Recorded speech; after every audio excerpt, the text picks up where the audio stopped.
કેન્દ્રીય ગૃહ અને સહકાર પ્રધાન અમિત શાહ આવતીકાલે રાજકોટની મુલાકાતે જવાના છે। જયેશ રાદડિયાએ તૈયારીઓની સમીક્ષા કરી હતી। રાજકોટ ડિસ્ટ્રિક્ટ બેંક સહિત જિલ્લાની સહકારી સંસ્થાઓની આર્થિક વાર્ષિક સાધારણ સભા યોજાવાની છે। આ સાથે જ સહકારી મહાસંમેલનનું પણ આયોજન કરવામાં આવ્યું છે, જેમાં સૌરાષ્ટ્રના રાજ્ય સરકારના પ્રધાનોની સાથે સહકારી આગેવાનો અને સંગઠનના હોદ્દેદારો ઉપસ્થિત રહેશે। આ પ્રસંગે ડિસ્ટ્રિક્ટ બેંક ખાતે સ્વર્ગસ્થ વિઠ્ઠલ રાદડિયાની પ્રતિમાનું અનાવરણ પણ કરવામાં આવશે। રેસકોર્સ ગ્રાઉન્ડમાં આયોજિત આ સંમેલનને જયેશ રાદડિયાના શક્તિ પ્રદર્શન તરીકે જોવાઈ રહ્યું છે, જેને લઈને આજે જયેશ રાદડિયાએ તૈયારીઓની સમીક્ષા કરી।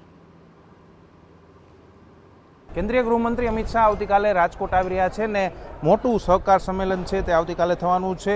રાજકોટ જિલ્લાની જે મોટી 7 સહકારી સંસ્થાઓ છે તેની વાર્ષિક સાધારણ સભા છે તે આવતીકાલે રાજકોટના રેસકોર્સ ગ્રાઉન્ડમાં યોજાવાની છે ને તેની જ આખરી તૈયારીઓ છે તે થઈ રહી છે। પોલીસ કાફલો છે તે મોટી સંખ્યામાં ખડકવામાં આવશે ને તેને જે સમીક્ષા છે તે થઈ રહી છે। પોલીસ દ્વારા સુરક્ષાનો ચુસ્ત બંદોબસ્ત છે તે ગોઠવવામાં આવી રહ્યો છે ને જયેશ રાદડિયા છે તેની આગેવાનીમાં આખું આ સહકારી સંમેલન છે તે થવાનું છે ને અત્યારે સ્ટેજનું નિરીક્ષણ છે જે જયેશ રાદડિયા દ્વારા જ અત્યારે છે તે કરવામાં આવી રહ્યું છે। આવતીકાલે 1:30 વાગ્યાથી આ સહકાર સંમેલન છે તે શરૂ થવાનું છે ને તેમાં કેન્દ્રીય ગૃહ અને સહકાર મંત્રી અમિતભાઈ શાહ પણ છે તે હાજરી આપવાના છે।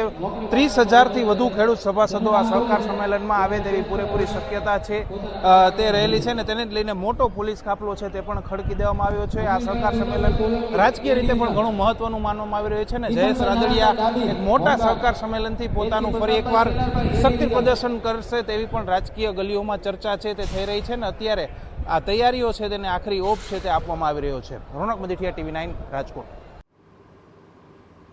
બીજી તરફ અમિત શાહના કાર્યક્રમને લઈને રાજકોટ પોલીસ સતર્ક બની છે।